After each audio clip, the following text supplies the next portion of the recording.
Assalamualaikum warahmatullahi wabarakatuh. Nama saya Muhammad Hafizuddin bin Maksyah. Nombor pelajar saya 2020848048. Saya merupakan presenter yang pertama. Kedua, definisi dan hukum menjadi atlet antarabangsa. Definisi atlet.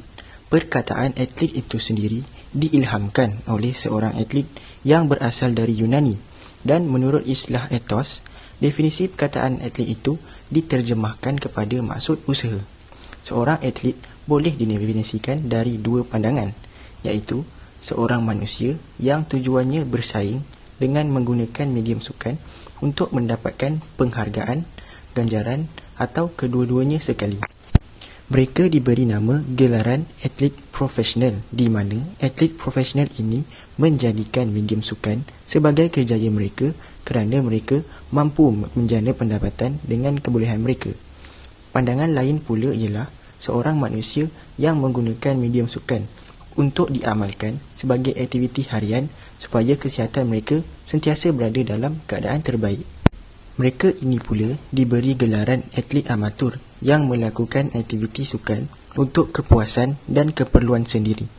Perkataan atlet ini sudah muncul dalam tamadun Yunani di zaman purba dulu, di mana sekumpulan manusia yang diberi gelaran atlet bertanding dalam pertandingan sukan yang dianjurkan secara berkala, seperti contoh sukan Olimpik. Mengapa sebahagian atlet dilabel atau diberikan gelaran sebagai atlet hebat?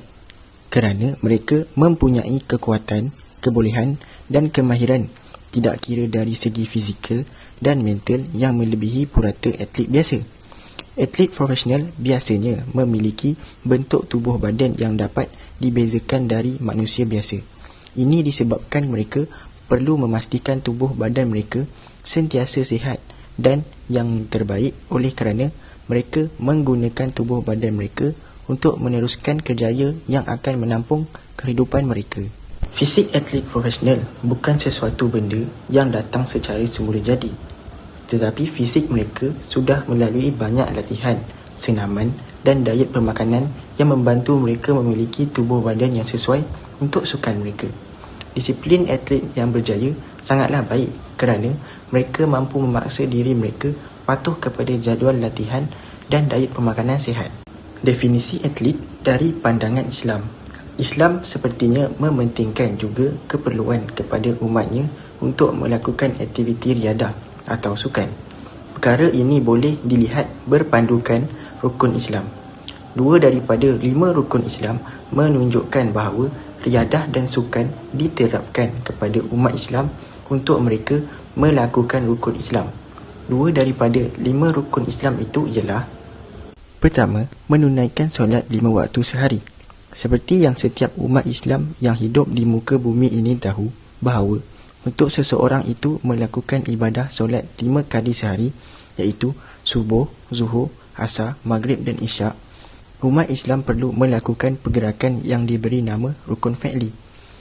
Rukun fi'li dalam solat ialah berdiri betul, rukuk serta tumakninah, i'tidal serta tumakninah, sujud 2 kali serta tumakninah, duduk antara 2 sujud serta tumakninah, duduk tahiyat akhir dan tertib.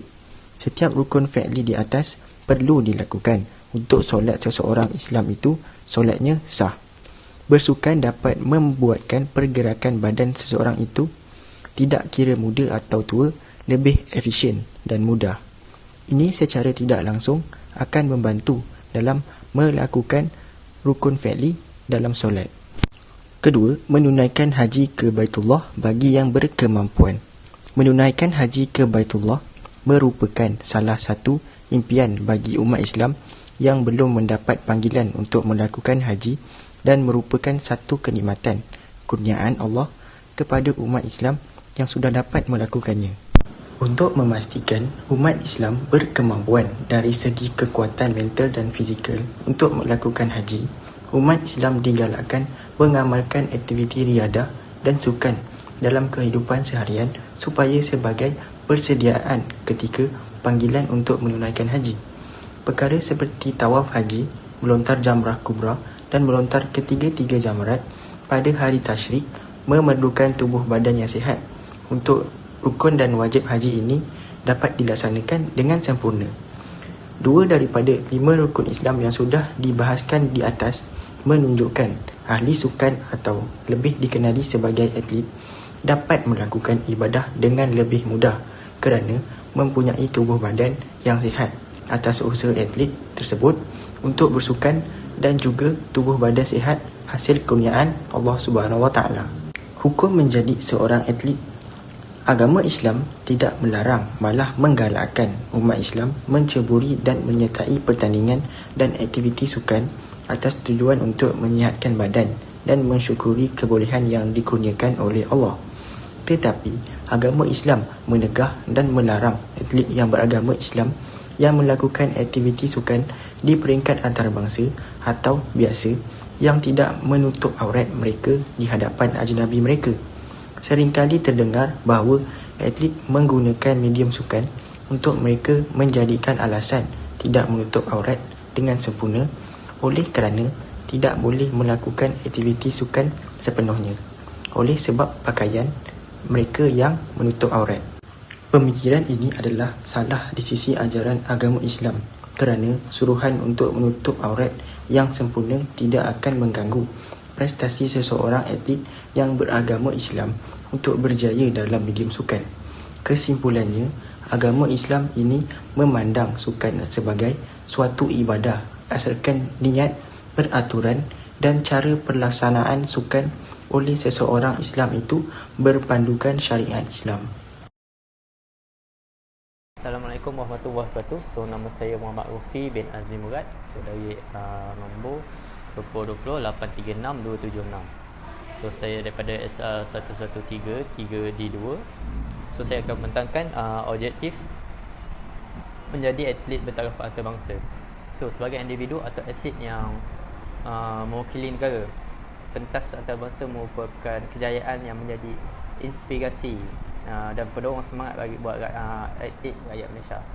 Pentas antarabangsa merupakan salah satu tahap tertinggi bagi setiap atlet. Nyertaan secara berterusan amat penting dalam melahirkan atlet yang profesional serta menyesuaikan diri dalam situasi pertandingan yang sebenar. Contohnya, pasukan bola sepak tidak akan dapat dibentuk sefahaman yang mantap jika digabungkan menjelang saat akhir. Justru, penyertaan berterusan dalam pelbagai kejohanan dapat membentuk atlet yang matang dalam pertandingan. Seterusnya dapat mencapai kejayaan yang diinginkan. Pencapaian jago badminton negara Datuk Lee Chong Wei membolehkan beliau berada pada kedudukan teratas senarai nama terbaik dunia apabila berpunca daripada penyertaan yang aktif dalam peringkat antarabangsa. Bagi persatuan, objektif ditubuhkan bagi mencapai matlamat selaras dengan Majlis Sukan Negara. Tujuan persatuan diwujudkan bagi melahirkan lebih ramai atlet yang melayakkan diri ke pentas antarabangsa. Selain itu, persatuan berfungsi untuk memberikan program latihan berkesan kepada atlet dan sesuai untuk dengan perayaan kebangsaan dalam aspek pembangunan atlet. Persatuan bertanggungjawab dalam menjaga dan membentuk atlet yang profesional dalam sukan tertentu. Contohnya, pengambilan jurulatih merupakan perkara utama dalam melahirkan atlet profesional. Pengambilan jurulatih berpengalaman berupaya menyuntik teknik baru kepada latihan ahli sukan. Jurulatih dari luar negara yang mempunyai pengetahuan yang lebih mendalam dapat membimbing atlet negara dalam melakukan anjakan paradigma terhadap cara permainan mereka. Selain itu, nama negara juga dapat contohnya. Selain itu, nama negara dapat ditingkatkan apabila atlet terlibat dalam pertandingan antarabangsa. Hal ini demikian kerana apabila sebuah negara mengambil bahagian dalam sukan yang bertaraf dunia, nama negara akan dikenali, apatah lagi sekiranya negara mengunguli sesuatu permainan. Sebagai contoh, Malaysia dikaitkan dengan kehebatan dalam sukan badminton.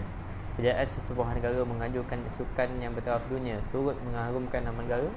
Contohnya, kepayaan Malaysia mengajukan sukan Commonwealth 1908 secara tidak langsung mencelikkan mata masyarakat antarabangsa tentang keupayaan negara Kedil dalam mengajukan sukan bertaraf dunia.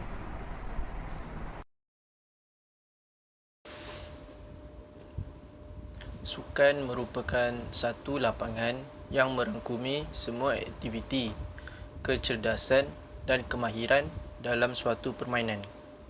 Kini, sukan boleh dijadikan sebagai hiasan di dada akhbar di samping mengharumkan nama negara apabila seseorang atlet itu berjaya menjuarai sesuatu kejohanan. Namun, ada segelintir pihak yang kurang memberi perhatian terhadap sukan, malahan menganggap ia merupakan sesuatu yang tidak berfaedah kerana banyak menghabiskan wang belanja. Hal ini dikatakan demikian kerana melalui aktiviti sukan, negara kita boleh melahirkan para atlet yang menjadi tumpuan mata dunia. Sebagai contoh, kita dapat melihat kejayaan Ratu Squash Negara, Datuk Nicole Ann David, yang terkenal dengan kejayaannya yang berjaya mempertahankan beberapa kejohanan yang berprestij di samping mempertahankan kedudukannya sebagai pemain nombor 1 dunia dalam jangka masa yang panjang. Di samping itu, kita juga boleh mencontohi usaha serta ketabahan para atlet yang sanggup mengharungi pelbagai ujian untuk mencapai cita-cita mereka. Misalnya, pengorbanan permata dunia berbasikal, iaitu Azizul Hasni Awang yang sanggup mengorbankan masanya dengan ahli keluarga serta pengajiannya untuk menjalani latihan insentif di Melbourne, Australia, sehingga berjaya membawa pulang pingat gangsa dalam sukan yang begitu berprestij di dunia, iaitu Sukan Olimpik di London.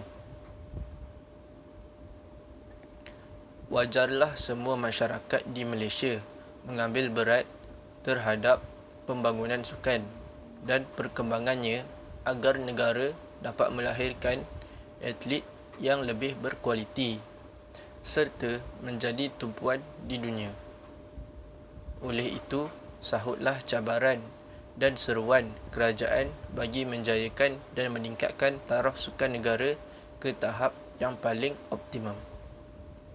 Imej negara dapat ditingkatkan melalui sukan. Hal ini dikatakan demikian kerana apabila sesebuah negara mengambil bahagian dalam sukan yang bertaraf dunia, nama negara yang berkenaan akan dikenali. Apatah lagi sekiranya negara yang berkenaan mengungguli sesuatu permainan. Sebagai contoh, negara Brazil sinonim dengan bola sepak dan Malaysia pula dikaitkan dengan kehebatan dalam sukan badminton.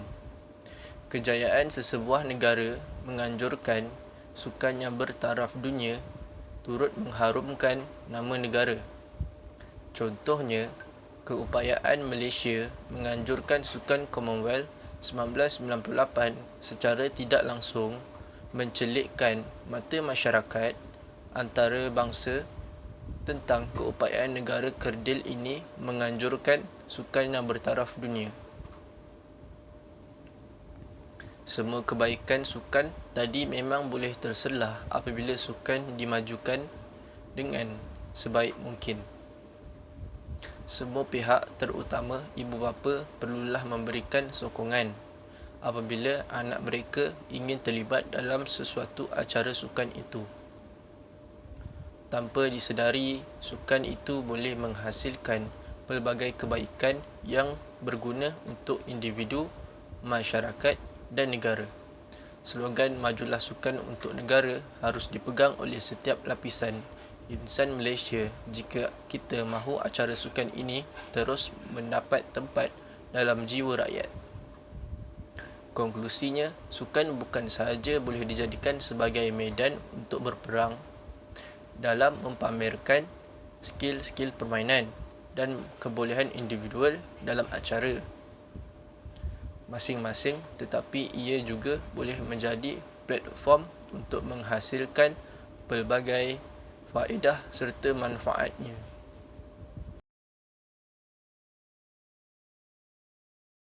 Seterusnya, saya akan menerangkan isu yang dihadapi oleh Malaysia bagi melahirkan atlet bertaraf antarabangsa.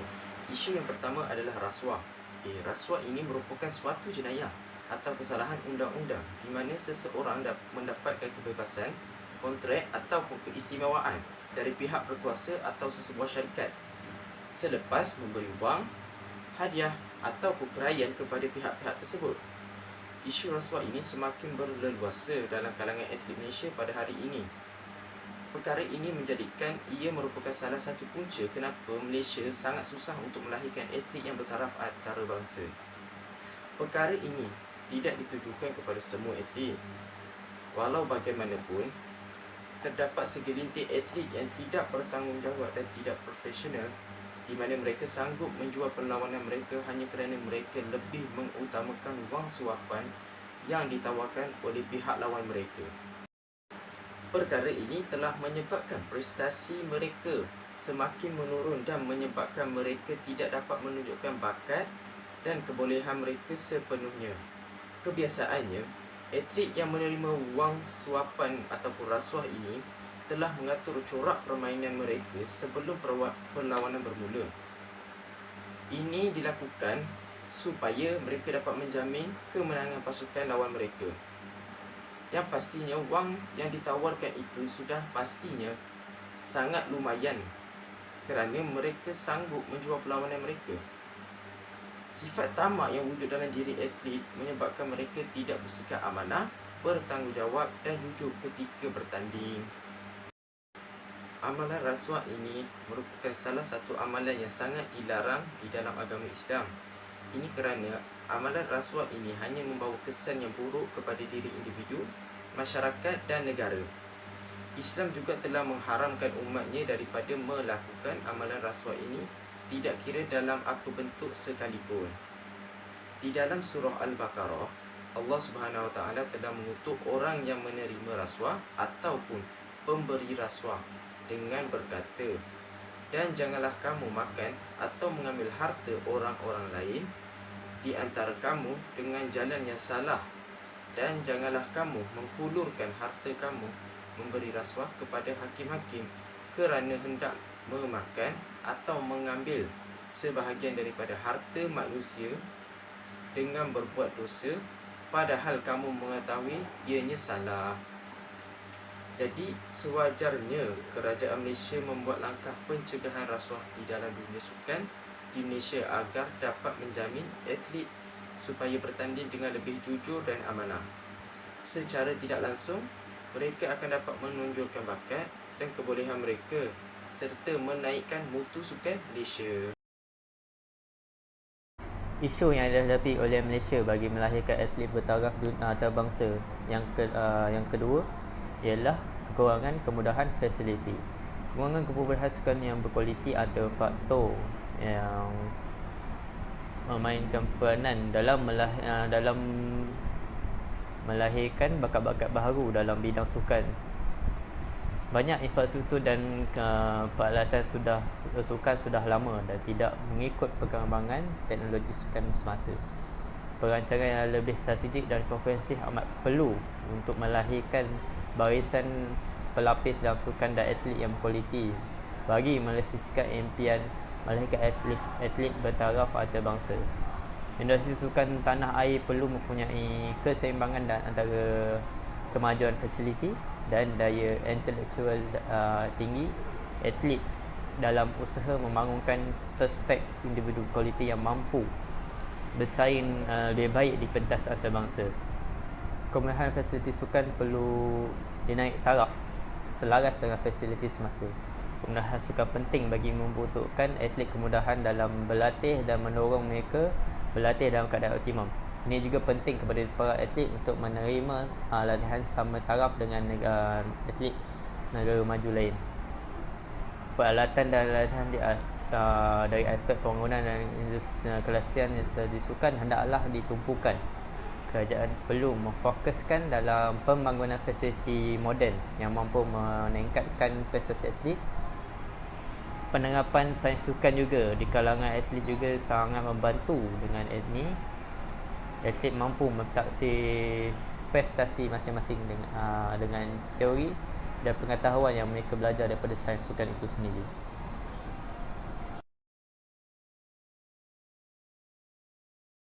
Keenam, cabaran yang dihadapi Malaysia bagi melahirkan atlet bertaraf antarabangsa. Pertama, kemunculan pandemik COVID-19.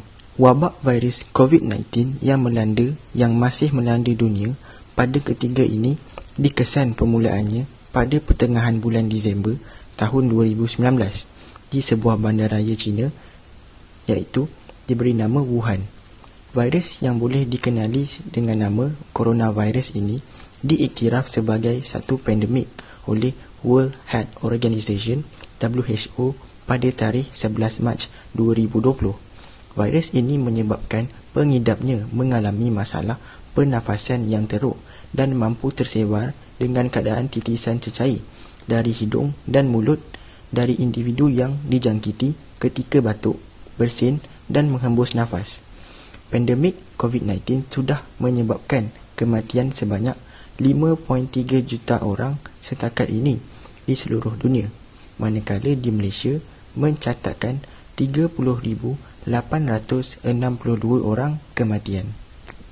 Pandemik COVID-19 ini merupakan suatu cabaran kepada negara Malaysia untuk melahirkan atlet bertaraf antarabangsa.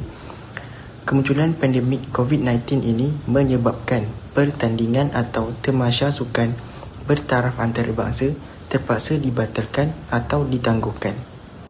Kesan pertandingan dan tamasya sukan bertaraf antarabangsa dibatalkan atau ditangguhkan akan menjadikan atlet Malaysia tidak mampu bersaing dengan atlet bertaraf antarabangsa dari negara luar dan secara tidak langsung tidak boleh menimba ilmu dan pengalaman daripada atlet dan pelatih dari luar.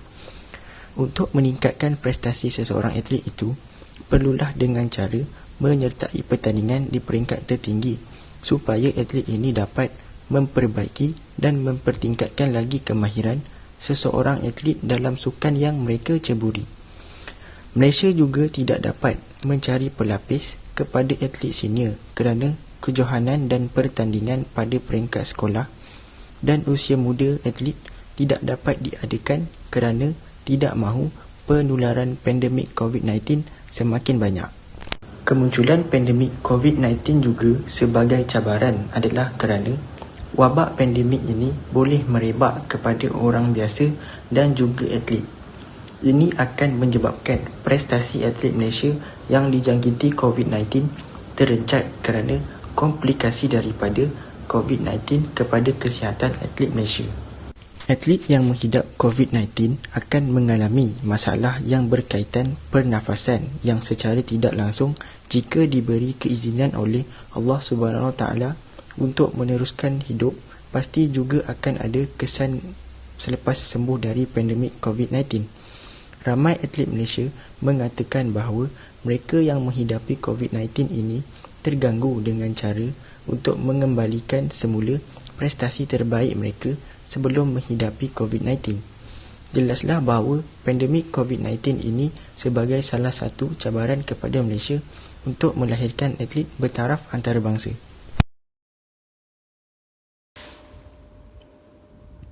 Penyalahgunaan dadah.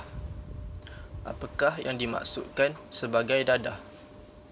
Dadah adalah satu bahan selain daripada makanan yang apabila diambil akan menyebabkan perubahan dalam badan.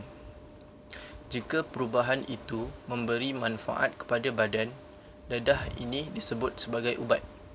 Jika perubahan ini membawa keburukan kepada badan, ia disebut sebagai racun. Doping adalah penggunaan bahan atau kaedah yang diharamkan untuk meningkatkan prestasi sukan oleh atlet. Ada kala doping dilakukan secara sengaja oleh atlet, tetapi ada juga doping dilakukan secara tidak sengaja. Setiap atlet tertakluk kepada polisi melarang doping dan bertanggungjawab menyemak status bahan dan ubat-ubatan yang diambil. Jika seseorang atlet itu didapati positif mengambil dadah, terlarang melalui ujian doping yang dibuat secara rambang, dia berisiko disingkir daripada menyertai pertandingan dan status pemenang juga boleh ditarik balik. Sebab doping diharamkan membabitkan beberapa isu, iaitu isu kesihatan apabila banyak bahan yang digunakan untuk meningkatkan prestasi sukan oleh atlet boleh menyebabkan kesan tidak baik terhadap kesihatan jika tidak digunakan dengan betul. Seterusnya, ia membabitkan isu etika kerana dalam sesetengah keadaan, bahan dan kaedah yang diharamkan boleh meningkatkan tahap keupayaan atlet melebihi tahap biasa. Selain penggunaan bahan terlarang atau dadah sering dikaitkan dengan doping, kaedah manipulasi serta manipulasi darah atau komponen darah, manipulasi fizikal dan bahan kimia dan doping genetik juga dilarang dalam sukan. Kaedah ini juga boleh meningkatkan prestasi sukan oleh atlet dan boleh membantu mengubah ciri-ciri sampel untuk ujian doping. Biasanya, ujian doping dilakukan ke atas seseorang atlet selepas selesai acara yang ditandingi. Atlet yang dipilih untuk ujian ini akan diberitahu bahawa mereka wajib hadir ke pusat ujian doping dalam masa sejam. Secara umumnya, ujian doping akan dilakukan ke atas pemenang pingat dan seorang atlet lain dalam acara secara rawak. Melalui perkembangan dunia perubatan dan lambakan pelbagai produk makanan, tambahan atau ubat-ubatan di pasaran, doping adakala dilakukan secara tidak sengaja atau tanpa disedari. Sebelum seseorang atlet itu mengambil sebarang ubat atau produk makanan tambahan, dia bertanggungjawab mendapatkan khidmat nasihat daripada doktor, ahli farmasi yang bertauliah dalam bidang sukan dan pegawai pusat doping. Perkara ini penting terutama jika seseorang atlet itu ingin menyertai acara sukan di peringkat kebangsaan atau antarabangsa. Ini kerana ada banyak ubat yang boleh membawa kesan terhadap tahap keupayaan atlet.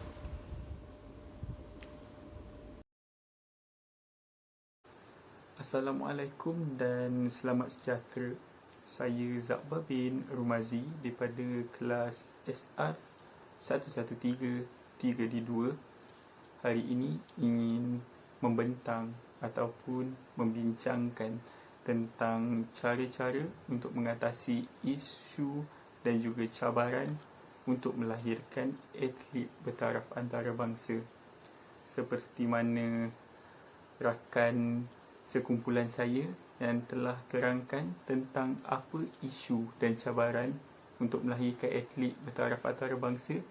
Jadi, kali ini saya akan memberitahu cara-cara untuk mengatasi perkara tersebut.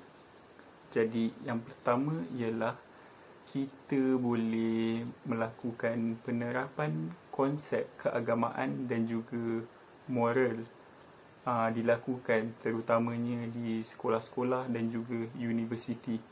Kerana di dalam sekolah dan juga universiti merupakan salah satu sektor pendidikan negara yang di mana ramai dalam kalangan tersebut ialah pelajar. Jadi dari situ kita dapat menerapkan konsep nilai murni dalam diri seseorang.